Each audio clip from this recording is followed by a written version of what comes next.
Oke, bismillahirrahmanirrahim. Assalamualaikum warahmatullahi wabarakatuh. Salam sehat untuk kita semua. Oke, dulur-dulur semua, kembali lagi di channel kita SNA Project.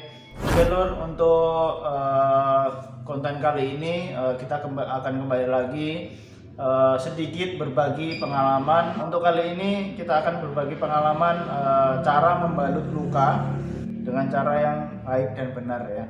Oke, untuk sekedar membalut luka itu sebenarnya sederhana, cuman kalau caranya salah juga akan memperburuk luka dan bisa mengakibatkan infeksi dan lain-lain. Oke, ini sebelum langsung ke prakteknya, saya sedikit bercerita. Karena ini yang akan saya praktekkan adalah anak saya sendiri, yaitu Kak Cira, yang beberapa hari kemarin sedang dapat musibah, yaitu jatuh ketika mengejar saya. Ketika itu nggak mau saya tinggal, karena saat itu saya lagi mau menolong orang. Cuman ketika saya mau membuka pintu mobil, Kakak Cira nggak mau saya tinggal, jadi ngejar saya. Jadi dia jatuh dan bocor keningnya, terkena batu. Karena jatuhnya langsung terlungkup, saya langsung sigap ngambil Kakak Cira. Ketika itu saya usap hidungnya, bagian hidungnya, ternyata nggak ada luka. Ketika saya buka keningnya, buka rambutnya, karena dia berponi kan, saya buka, ternyata sudah bolong sininya, kena batu, bekas menisasi redimik. Jadi batu-batunya belum diratakan, tapi sudah kering.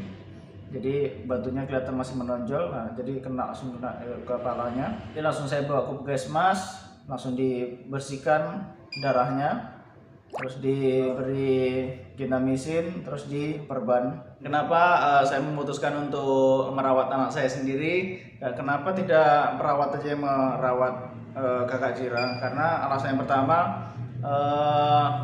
luka Kakak Cira ini tidak perlu sampai dijahit, karena walaupun terlihat bocor, teman, tidak terlalu dalam, dan walaupun tetap mengeluarkan darah, karena di areal kepala pasti banyak saraf-saraf yang mengkhawatirkan memang sebenarnya.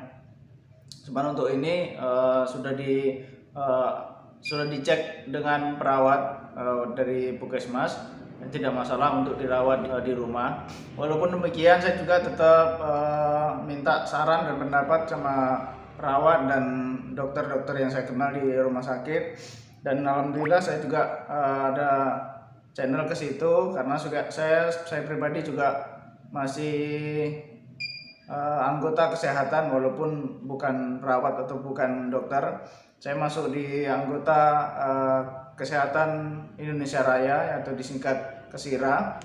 Walaupun sekarang sudah nggak begitu aktif lagi, cuman dulu sangat aktif. Dan terakhir agenda terbesar kami yaitu pengobatan gratis 16 kecamatan, yaitu pengobatan gratis ada macam-macam, mengobati luka dalam, luka luar seperti luka bakar, luka kecil, luka besar, dan sunat massal. Banyak hal yang kami kerjakan pada saat itu, walaupun di tahun ini sudah tidak begitu aktif karena selain pandemi, karena broker kami juga sudah habis dari rumah sakit, jadi kami standby aja di kantor. Jadi dari pengalaman itu, saya pribadi alhamdulillah ada sedikit pengalaman untuk mengatasi yang namanya luka bakar, luka terbuka, luka kecil, luka besar seperti itu.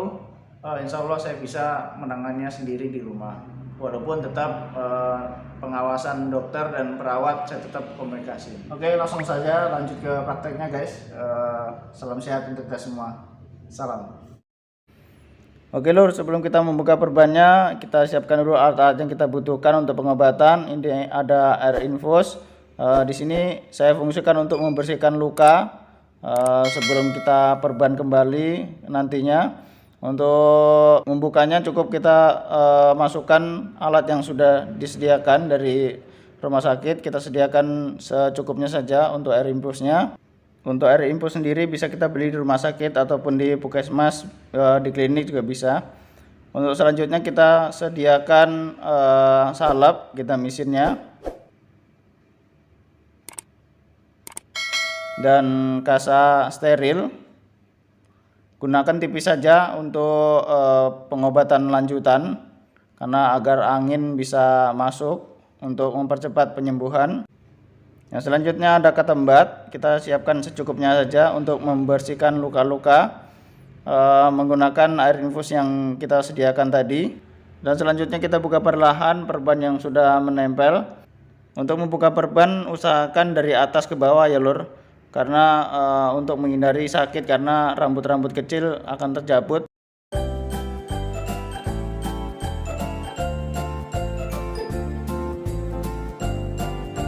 Oke, selanjutnya kita akan membersihkan sekeliling luka dengan menggunakan ketembat dan air infus yang kita sediakan tadi. Dan untuk perban ini sebenarnya sudah kedua kalinya saya ganti, karena yang kemarin malam itu sudah saya ganti cuman tidak record.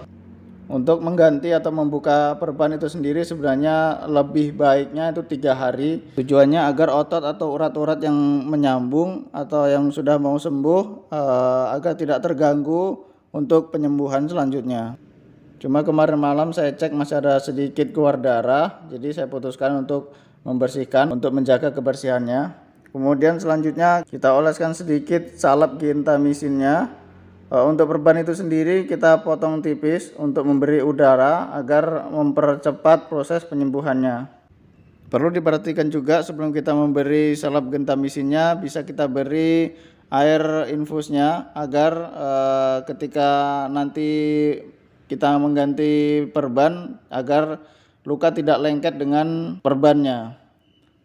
Kemudian kita bersihkan sekeliling perban menghindari adanya keringat atau kotoran yang menempel. Setelah ini kita lakukan proses finishing atau proses akhir untuk merekatkan perban dengan plester yang sudah kita siapkan.